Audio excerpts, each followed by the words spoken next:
sembah dan puji penuhi tatamu.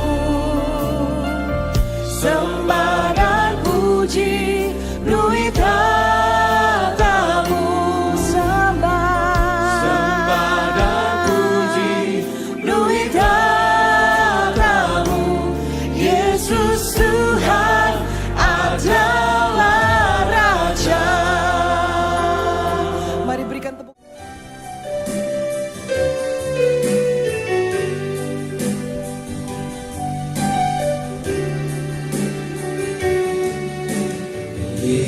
Yesus kami puja, kami sembah sebagai Raja, berdiri di tengah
kemuliaan nama Kristus, kita satu di dalam doa, kita berdoa. Kusujud dan berterima kasih Tuhan atas segala kebaikan yang Tuhan berikan kepada kami hingga saat ini di hari Minggu. Kami mengucap syukur Tuhan atas berkat Tuhan, atas cinta kasih Tuhan, atas nafas kehidupan yang boleh kami memperoleh yang berasal daripada-Mu. Sebentar Tuhan, kami akan mendengarkan isi kebenaran firman-Mu lewat firman yang akan disampaikan. Biarlah firman setiap apa yang disampaikan boleh menjadi kekuatan penopang bagi kehidupan kami. Layakan dan pantaskanlah hamba-Mu ini Tuhan untuk memberitakan firman-Mu sehingga layak Tuhan pakai. Hanya di dalam nama Tuhan Yesus kami sambut firman-Mu. Amin. Dipersilakan duduk kembali Bapak Ibu yang terkasih dalam Tuhan Yesus Kristus. Sebelumnya ingin saya sapa dulu shalom. Kurang semangat shalom. Puji nama Tuhan. Apa kabarnya hari ini?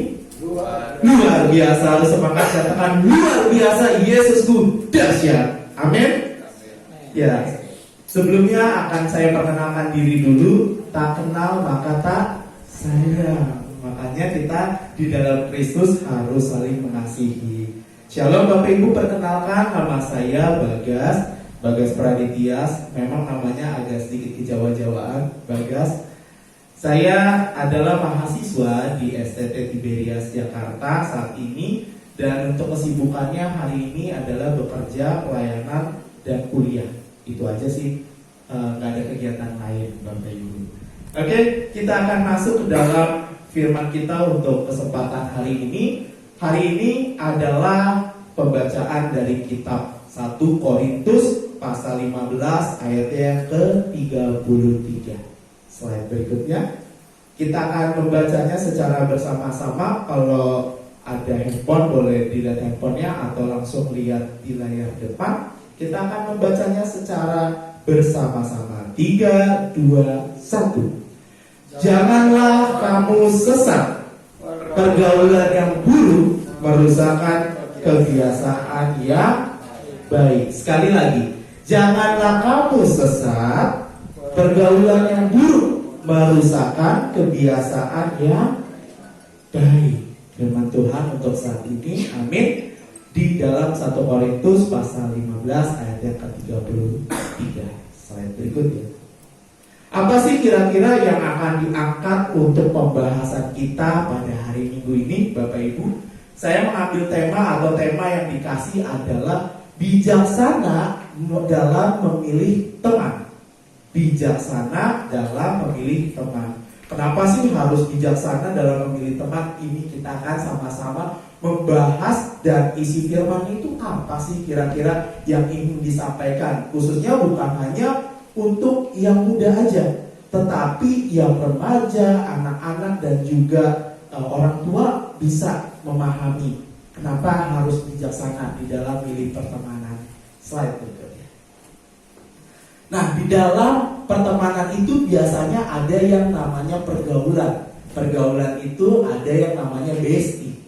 Tahu lah ya istilah sekarang bestie. Ih, bestie, saya the best banget deh. Nah, ini pergaulan. Di dalamnya ada bestie, ada teman, ada kerabat, ada sahabat. Nah, kita akan sama-sama ngebahas apa itu pergaulan. Slide berikutnya. Pergaulan kalau di dalam kata bahasa Indonesianya merujuk pada cara seseorang berinteraksi atau berhubungan dengan orang lain. Artinya pergaulan Bapak Ibu di sini adalah merujuk pada interaksi. Interaksi itu bisa dengan cara komunikasi, dengan cara melakukan sesuatu, interaksi. Nah, di dalam pergaulan itu ada yang namanya komponen-komponennya, yaitu ada orangnya, ada siapa lagi, ada kitanya di dalamnya, ada siapa lagi, ada tempat kopi. Tentu ya, kalau yang sekarang pergaulan kita nongkrong di tempat kopi, di tempat-tempat Starbucks, mungkin di kopi kenangan, di dalamnya kita kumpul-kumpul, bergaul dengan yang lain, dengan yang belum kita kenal sama sekali mungkin, teman bawa teman yang satunya bawa teman lagi sehingga menjadi teman atau perkumpulan di dalamnya. Itu pergaulan. Slide berikutnya. Kita akan memahami, belajar di sini dalam konteks dan teksnya di dalam 1 Korintus pasal 15 ayat ke-33 itu. Apa sih isinya? Slide berikutnya. Nah, di sini saya mengambil gambar ini. Bapak Ibu jemaat yang dikasihi oleh Tuhan kita Yesus Kristus, ini merupakan gambaran kota Korintus. Korintus mungkin ini pada saat zaman dulu. Cuma mungkin kalau yang sekarang sudah diperbaharui, sudah mulai rapi, sudah mulai tertata. Nah, saya mengambil gambar ini kenapa Bapak Ibu? Korintus itu digambarkan kota yang sangat padat orangnya pada saat itu. Untuk perdagangan, untuk melakukan mobilitas, perekonomian, kesosialan, dan lain sebagainya itu sangat padat. Kalau kita gambarkan kota Korintus ini seperti kota Tanjung Priok. Kenapa? Karena dia kota pelabuhan juga. Dia interaksinya banyak. Ada yang mungkin suku budaya, sosial, terus ada juga di dalamnya perekonomian yang dijalankan dan lain sebagainya. Kenapa ini kota Korintus? Karena Paulus pada saat itu ingin memberitahukan kepada jemaat di Korintus, Bapak Ibu, bahwa ia ingin mengingatkan pada saat itu orang-orang Kristen yang ada tentang pentingnya memilih teman dan pergaulan, yang mana yang baik, mana yang tidak baik.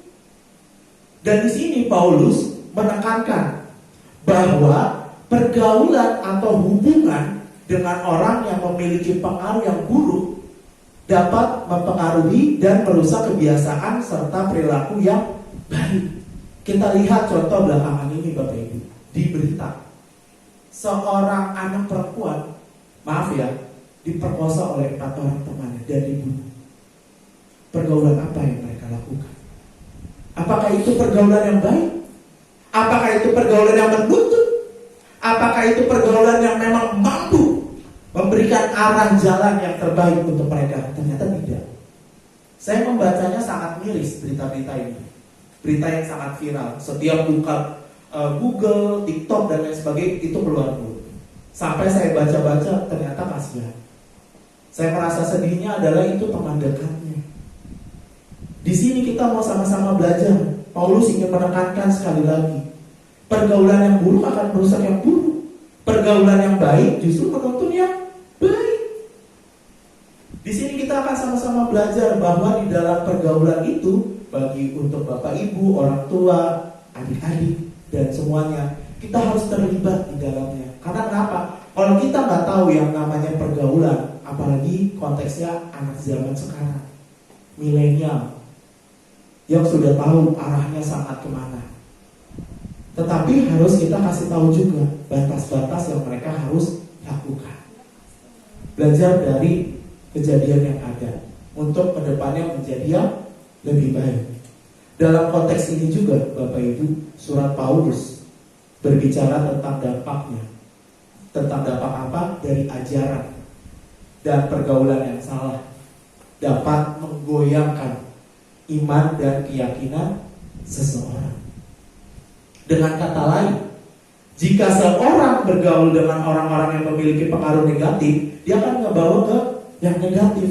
Kalau dia bergaul dengan yang positif, pasti dia akan ke positif. Ini juga harus diingatkan kembali, khususnya kita sebagai orang Kristen. Di dalam bergaul harus juga memiliki cinta kasih kita. Kita boleh mengingatkan teman kita, bestie kita, ternyata kamu udah salah. Ternyata kita udah terlalu jauh bergaulnya. Stop. Jangan diterusin. Tapi ada juga kadang kita gak mau mendengar. Udahlah, nanti dosa ada pengampunan. Enggak. Ya memang Tuhan kita punya kasih. Tapi ingat, ketika kita sudah melangkah melakukan hal itu, Tuhan akan memperhitungkan itu. Jadi mulai sekarang, bagi kita semua, kita harus mampu yang namanya sudah mulai merem-rem apa yang menjadi batasan untuk kita dalam memilih pergaulan kita untuk kedepannya. Lalu bagaimana sih cara kita, slide berikutnya, untuk mendapatkan memilih teman yang bijak? Bagaimana cara kita? Karena kita sudah ada di dalam yang namanya pertemanan itu. Sulit untuk keluar, sulit untuk meninggalkan. Tapi bagaimana cara kita hadir di tengah-tengah mereka seperti surat Paulus di kota Korintus pada saat itu. Ada 3 poin yang ingin saya sampaikan. Yang pertama, teman yang memiliki karakter yang baik. Pilih teman itu yang mempunyai karakter yang baik. Lalu bagaimana kita bisa tahu bahwa dia itu karakternya baik atau tidak baik? Lalu bagaimana kalau kita sudah ada bersama dengan mereka, terus kita ikut-ikutan, terus kita sampai terlalu jauh, sulit untuk balik? Kita minta pengampunan dari Tuhan. Kita datang kepada Tuhan. Kalau kita sudah tahu dia salah, kita jangan malah ayo lagi. Malah jadinya ketagihan. Seharusnya kita gak menjadi orang yang ketagihan, tapi kita harus bisa ngerem itu. Karena apa? Di slide berikutnya, karena di dalam kitab Amsal pasal 13 ayat 20 mengatakan, bisa kita sama-sama baca, siapa bergaul dengan orang bijak menjadi bijak, tetapi siapa berteman dengan orang bebal menjadi malang. Ketika kita sudah ada bergaul bersama orang bijak, percayalah, kita menjadi anak-anak yang cerdas. Kita menjadi anak-anak yang bijak. Bijak itu apa sih? Bijak itu bisa mengambil keputusan dengan baik, dengan tepat. Itu kata bijak. Bijak itu hal yang bisa dapat diputuskan dengan minta tuntunan Roh Kudus. Itu bijak. Amin. Kita jangan sekali-kali dalam bergaul yang buruk kita tidak minta yang namanya tuntunan Roh Kudus. Wah, jauh nanti. Kita bertemannya sudah jauh nanti. Tapi ketika kita minta tuntunan Tuhan melalui kebijaksanaan itu dalam memilih, percayalah bahwa pergaulan yang bijak itu mendatangkan kebaikan. Tetapi yang digarisbawahi, berteman dengan orang bebal menjadi malang. Malang itu kesia-siaan. Percuma dong kalau misalkan kita sebagai orang pengikut Kristus tapi kita menjadi orang yang bebal, menjadi orang yang tidak mau mendengar, kita tidak mau untuk ditegur, kita tidak mau hidup dengan bersama-sama dengan kasih, tapi kita maunya dengan kita aja deh punya prinsip. Kita nggak perlu yang namanya bergaul dengan you misalnya. You mah buruk deh, kamu mah nggak ngikutin tren sekarang. Kamu mah cuma bisanya copy paste. Banyak lain-lain sebagainya. Sampai sehingga nanti pertemanan itu hancur. Tapi pertemanan yang baik itu adalah mengingatkan. Karena memiliki karakter yang baik. Mengingatkan kita dalam setiap doa. Amin. Walaupun kita sudah menjadi orang dewasa, menjadi seorang orang tua, tapi ketika teman mengingatkan, yuk Bapak kita berdoa, kita bergaul sama Tuhan. Karena bergaul sama Tuhan itu aman. Karena bergaul sama Tuhan itu masa depan sungguh ada. Bergaul dengan yang hal-hal yang negatif yang di luar sana, itu berdampaknya mungkin nanti. Tapi kita akan merasakannya bahwa kita akan mengalami yang namanya kehancuran itu sendiri. Percayalah, dimulai dari sekarang. Kita bergaul dengan orang tua, gak masalah. Tapi orang tua saya gaptek Pak, Bu. Tapi orang tua saya tidak ikutin tren. Hey, bukan hal itu yang Tuhan mau. Tapi yang Tuhan mau ada maksud orang tua untuk bisa bergaul dengan anak-anak. Anak-anak muda harus bisa menerima keadaan orang tua. Karena orang tua sudah lebih dulu bergaul dengan pertemanan itu sendiri. Jadi percayalah, apapun yang Tuhan sudah percayakan lewat orang tua mengingatkan untuk pergaulan kalian, kalian harus mau terima lewat teguran itu. Jangan sampai kalian sebagai kita yang muda merasa tinggi, merasa yang paling tahu. Karena orang tua sudah mulai bergaul terlebih dahulu. Karena apa? Kitab Amsal ini mengajarkan pentingnya memilih teman, kebijaksanaan yang memiliki karakter yang baik. Itu poin yang pertama. Poin yang kedua, Teman yang mendorong untuk tumbuh dalam iman. Amin. Teman yang mendorong untuk tumbuh dalam iman. Harus seperti apa mendorong kita sebagai tumbuh dalam iman kita? Teman itu adalah mengingatkan kita, kamu sudah saat teduh belum? Pagi-pagi kita buka WA, ada saat teduh, ada renungan singkat yang dibagikan. Oh, ternyata saya diperhatikan. Bahwa ketika saya buka HP, bukan pacar yang menanyakan selamat pagi, semangat ya, udah gitu doang. Tapi ketika kita buka WA, ada renungan pagi, kita berdoa, wah, nikmatnya Bapak Ibu. Karena saya sudah merasakan. Ketika saya sudah di dalam banget jatuh, ternyata diingatkan kembali sama teman saya. Baca Alkitab dan berdoa. Karena kuncinya hanya itu. Gak ada yang lagi. Karena cuma hanya berdoa dan membaca firman. Kita bertumbuh dalam iman, dalam kesesakan, dalam pergumulan kita, dalam kesedihan kita. Kita diingatkan dalam bertumbuh dalam iman. Karena kenapa? Karena kalau kita tidak bertumbuh dalam iman, percayalah, kita menjadi sia-sia. Tapi kalau kita bertumbuh dalam iman, kita akan mencerminkan kasih itu. Walaupun pergumulan kita sangat berat, walaupun dalam penuh kesesakan, teman menjauhi kita karena satu lain hal, it's okay. Tapi saya bertumbuh dalam iman. Karena apa? Karena ada di dalam Ibrani pasal 10 ayat 24 sampai 25 mengatakan demikian. Dan marilah kita saling memperhatikan supaya kita saling mendorong dalam kasih dan pekerjaan baik. Janganlah kita menjauhkan diri dari pertemuan-pertemuan ibadah kita, seperti dibiasakan oleh beberapa orang, tetapi saling menasehati dan semakin dekat. Ini dalam pertumbuhan iman.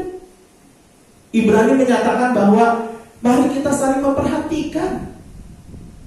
Loh, gimana kita mau tumbuh dalam iman tapi kita tidak memperhatikan? Kita harus memperhatikan satu dengan yang lain. Lewat apa? Lewat pertemanan itu yang positif, yang membawa kita ke arah yang baik dan mendorong kita dalam kasih dan pekerjaan Tuhan yang baik. Lalu apa? Jangan kita menjauhkan diri dari apa? Dari ibadah dan pertemuan-pertemuan itu. Artinya ketika kita sudah berkumpul, teman mengajak kita untuk ibadah, pergi ibadah. Khususnya yang kaum muda. Karena tawaran-tawaran di luar itu banyak. Waktunya kita ibadah, kita mementingkan hal dunia. Lebih baik pergi nonton asik. Lebih baik kumpul dengan si ini. Ya kalau kumpulnya baik. Kalau kumpulnya tidak baik, lebih baik kita pergi ke dalam pertemuan ibadah. Karena ibadah yang sejati itu ada Roh Kudus yang hadir, ada Tuhan yang hadir. Kita pulang membawa berkat, sukacita dan damai sejahtera. Amin. Karena kalau kita tidak seperti itu, kita tidak tumbuh dalam iman, percayalah, kita menjadi teman-teman yang tidak membangun dalam mendorong kasih itu sendiri. Poin yang ketiga, teman yang dapat dipercaya. Nah, di sini poin yang terakhir ini, teman yang dapat dipercaya. Kenapa harus dipercaya? Karena ketika kita sudah percaya kepada bestie, sahabat kita, teman dekat kita, kita tidak ngomongin dia. Amin. Karena kenapa? Kalau kita sudah dipercaya mampu untuk menjadi teman yang dekat, kita nggak jadi orang yang ember. Nanti bentar lagi ada temannya gayung dan lain sebagainya. Kita menjadi teman yang dapat dipercaya, mendengar tantangan, pergumulan apa sih yang kamu alami saat ini, ada apa sih? Kita saling sharing, akhirnya ditutup lewat penguatan, lewat doa. Tapi saya nggak mampu, saya nggak bisa. Percayalah, kalau belum mulai memang nggak bisa. Tapi ketika kita sudah mulai, percayalah kita bisa membawa kabar sukacita itu. Teman yang dapat dipercaya itu adalah teman yang mampu mendengarkan keluh kesah temannya, bukan mensyukuri temannya dalam kesusahan, mampus, pergi tinggalin. Temannya dalam duka cita ditinggali. Temannya dalam mengalami kebangkrutan dalam bisnis usahanya, temannya dalam kesusahan ditinggalkan oleh kerabat dekatnya, kita tinggalkan. Bukan itu, tetapi Kristus mau kita hadir bersama dengan teman-teman kita yang dapat kita percaya, kita mengayomi, memeluk mereka. Jangan kasih tinggal, karena itu merupakan pelayanan yang sejati buat kita, Bapak Ibu. Bahwa ketika kita dekat dengan Tuhan, kita dapat juga dipercaya menjadi seorang teman yang baik dan juga bijak. Karena firman Tuhan berkata di dalam kitab Amsal 27 ayat yang ke-17 menyatakan demikian. Seperti besi menajamkan besi, demikianlah seorang manusia menajamkan teman-temannya. Wah, sangat keren. Seperti besi menajamkan besi, demikianlah seorang manusia menajamkan teman-temannya. Artinya apa? Artinya bahwa teman yang baik mereka dapat dipercaya. Mereka memberi dukungan, memotivasi untuk apa? Menjadi pribadi yang lebih baik, menjadi seorang yang bisa mampu melakukan hal yang lebih baik, keluar dari zona yang buruk. Tetapi mereka menjadi seorang yang memotivasi. Wah, ternyata saya diperhatikan melalui motivasi teman saya. Wah, saya ternyata dilihat sama teman saya menjadi teman yang sangat diberkati. Lewat apa? Lewat persekutuan, lewat ibadah, lewat hal-hal yang sudah dilakukan. Percayalah Bapak Ibu jemaat Tuhan yang diberkati oleh kekasih Tuhan lewat ibadah kita untuk saat ini. 3 poin ini penting. Kita pertama tadi belajar dari Korintus, dari Paulus di jemaatnya di Korintus. Yang pertama adalah teman memiliki karakter yang baik. Yang kedua, teman mendorong untuk tumbuh dalam iman. Yang ketiga adalah teman yang dapat dipercaya. Slide berikutnya. Nah, ini yang sedang ramai Bapak Ibu, yang lagi viral. Apa yang dilakukan oleh seorang imam besar Masjid Istiqlal bersama dengan Paus Fransiskus? Ia mencium tangannya. Imam besar mencium tangannya Paus mencium tangannya imam besar. Bahwa pertemanan itu tidak ada yang namanya perbedaan. Bahwa teman itu tidak ada batasnya. Bahwa pertemanan itu adalah mendorong kita untuk melangkah menjadi pendamai. Ini kan pesannya Paus datang ke Indonesia. Bahwa ia membuktikan bahwa pertemanan ini adalah memotivasi kita untuk menjadi seorang pelaku damai sejahteranya Tuhan. Amin. Menjadi pelaku yang penuh kasih. Tanda cium ini Bapak Ibu merupakan hal yang sangat, kalau bisa dibilang hal yang sangat sakral. Cium tangan loh imam-imam besar itu. Tapi percayalah lewat hal ini mereka mengungkapkan bahwa tidak ada perbedaan di dalam mereka. Jadi kesimpulannya pada kesempatan ini adalah bahwa memilih teman yang dengan bijak adalah proses. Memilih teman ini ternyata Bapak Ibu jemaat Tuhan lewat proses yang melibatkan evaluasi. Evaluasi untuk apa? Agar kita bisa mengetahui, untuk menilai karakter mereka, nilai mereka yang merupakan dampak dari hubungan pertemanan itu dalam kehidupan kita. Jadi Alkitab juga memberikan pedoman bagi kita untuk membantu membuat kita memilih pertemanan itu sebuah keputusan yang tepat, sehingga pertemanan itu bisa mendukung dan mempengaruhi kita dengan cara yang positif. Saya yakin dan percaya Bapak Ibu jemaat Tuhan di gereja Kimi Jemaat Eklesia ini, bahwa pertemanan kita tidak sia-sia, bahwa pertemanan kita adalah pertemanan yang bijak, pertemanan yang bergaul dengan Tuhan.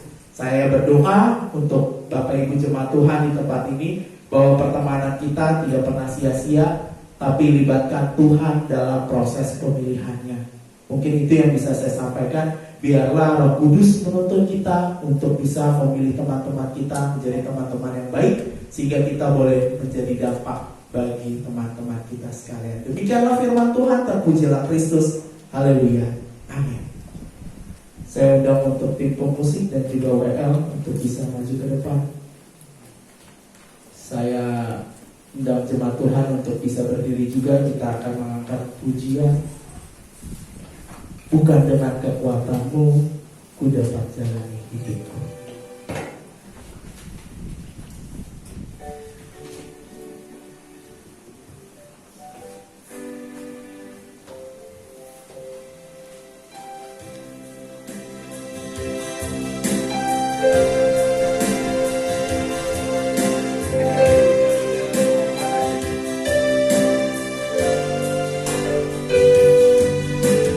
Bukan dengan kekuatanku ku dapat jalani hidupku, tanpa Tuhan yang di sampingku ku tak mampu sendiri.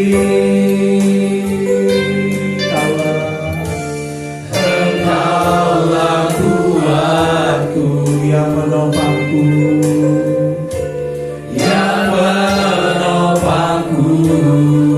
ku pandang wajah-Mu, serukan kepada Tuhan,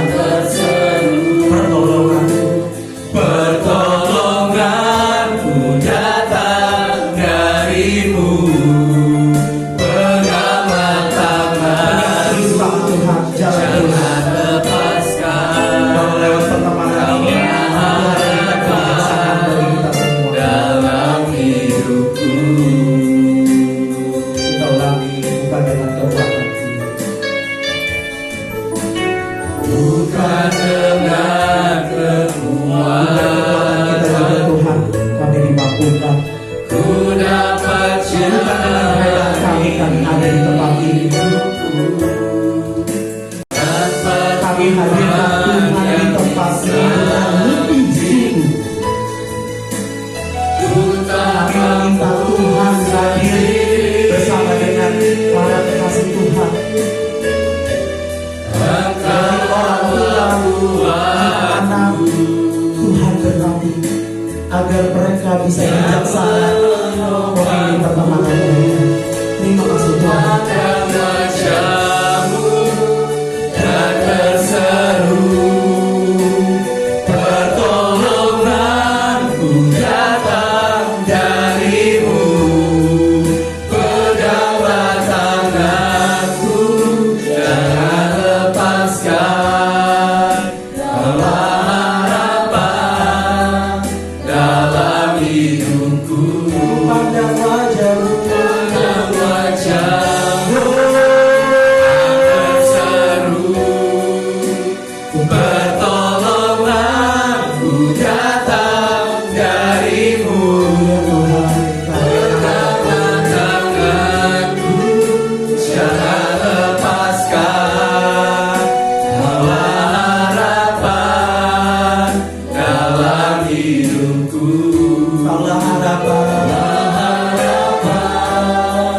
dalam hidupku, dalam harapan,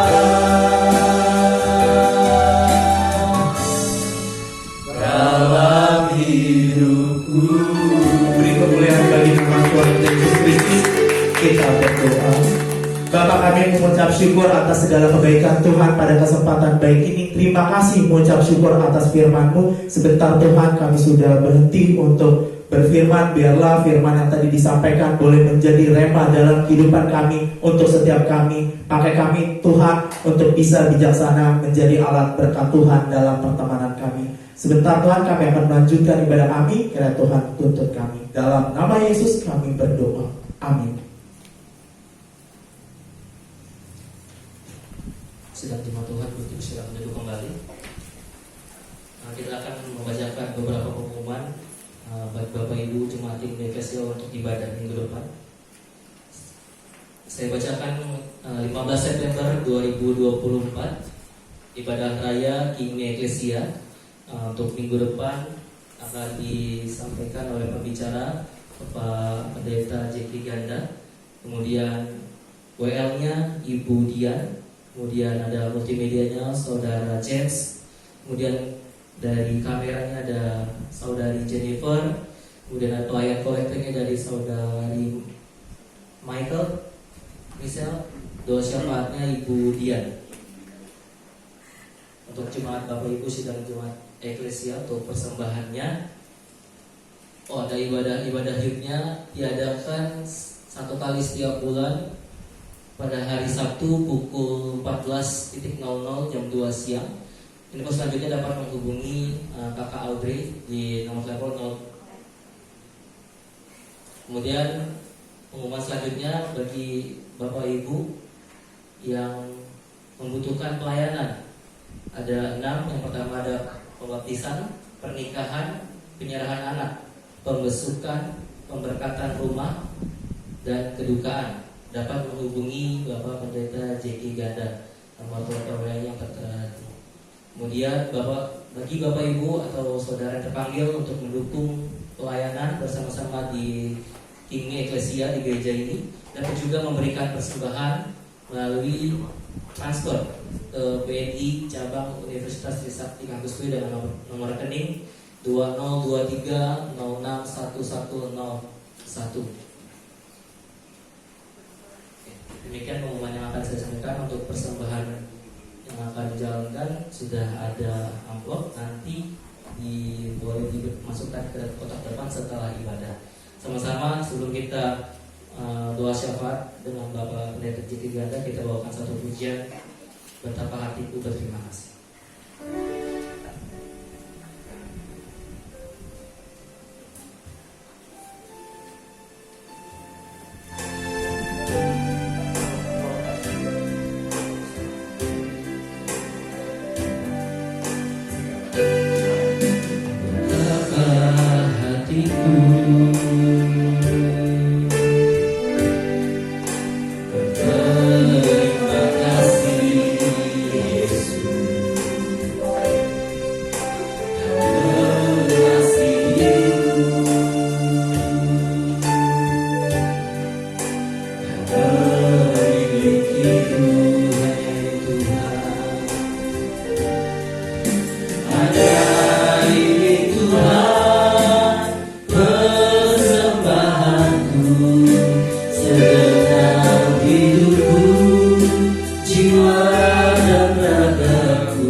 Jiwa dan ragaku, serta ku miliki